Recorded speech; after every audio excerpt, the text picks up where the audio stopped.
So I'd heard these stories growing up, these stories of country roads, my dad in the country of Virginia, backcountry, and here in Arizona. But the fact that when he was a student at Orem Ranch, it was a 90-mile dirt road down to Phoenix. And so right now, you all have been following the news. The Writers Guild and the Screen Actors Guild are on strike. And in the late 80s, early 90s, there was a couple of strikes, and each time they had a strike, my dad would call me up and say, hey, you got a project you're working on? Maybe we got another story we can work on together. In the late 80s, he was on strike, and we did a story on baseball. I did a lot of interviews, oral history with old-time baseball players who played here in the 20s through the 40s. And then I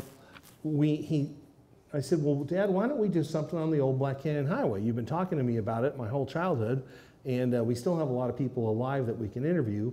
Why don't we pitch a story to Arizona Highways?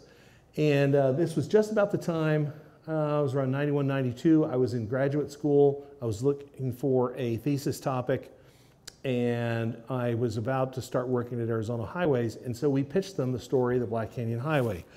And that inspired me to write my thesis on the history of the highway. And we're going to talk about a number of the men and women that we interviewed along the way. And one of the things I discovered in doing the history of the Black Canyon Highway is that, you know, there's these grand stories of stagecoach robberies, and there's the Indian Wars. But what we really have here is the fact that when you study the history of the Black Canyon Highway, it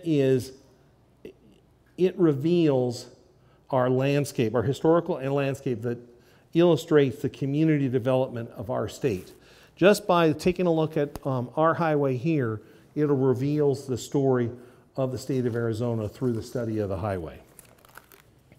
So tonight we're also going to see some photographs when we go through the slideshow here in a moment. In a few minutes, we're going to see some pictures from the photographer Jay Dussard.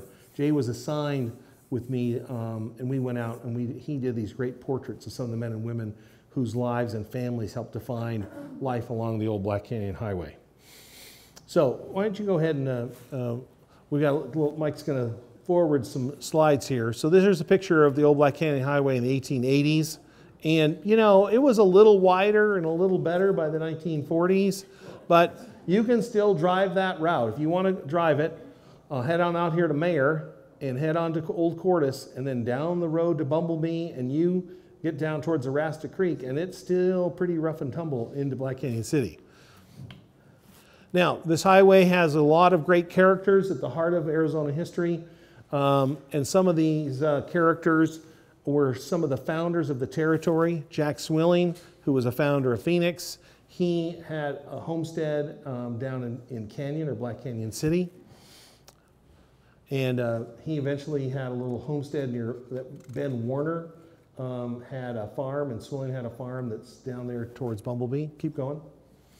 King Woolsey, if you've been out to Dewey on the old Black Canyon Road, those ruins, that's Woolsey's Fort, which was originally, we know the old Black Canyon Highway was known as Woolsey's Trail.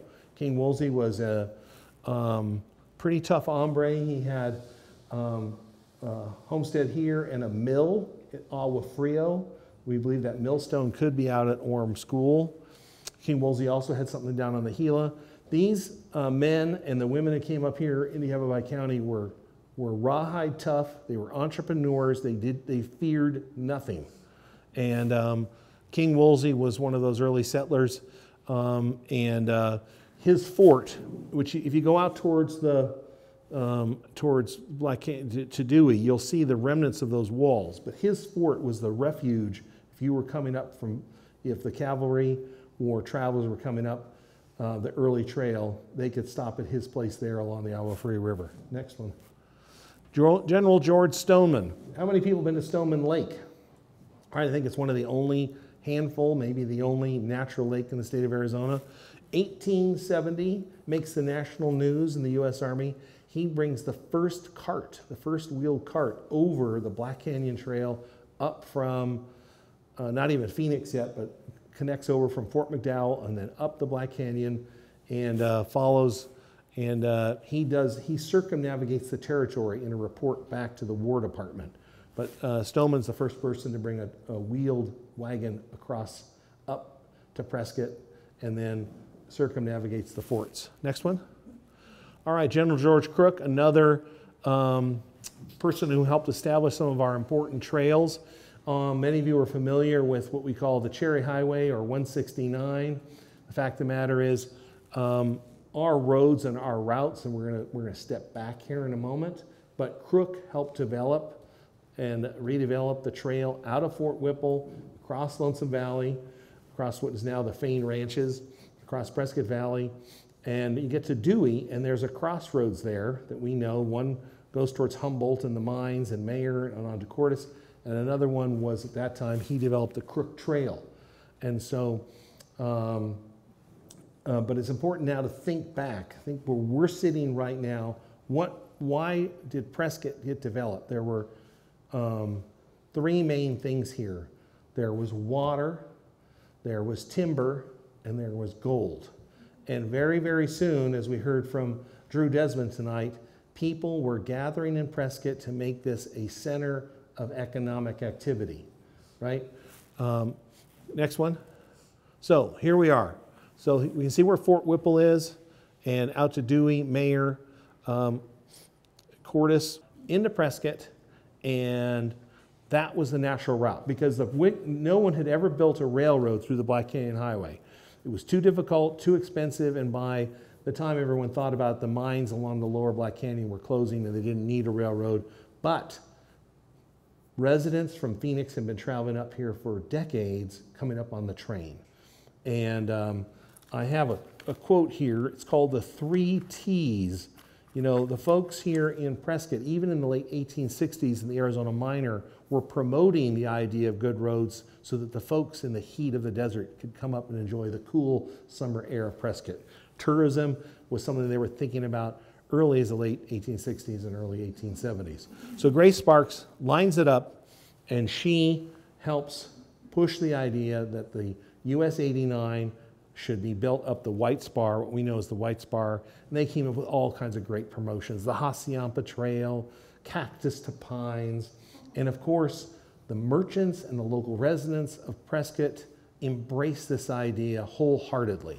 They wanted the automobile to be successful. They were part of the automobile revolution in the 1920s, and they put a lot of their money together, and they built the Hacienda Hotel, which was the first major motor hotel up here in Prescott and one of the first in northern Arizona, and it helped define the automobile era of Prescott. And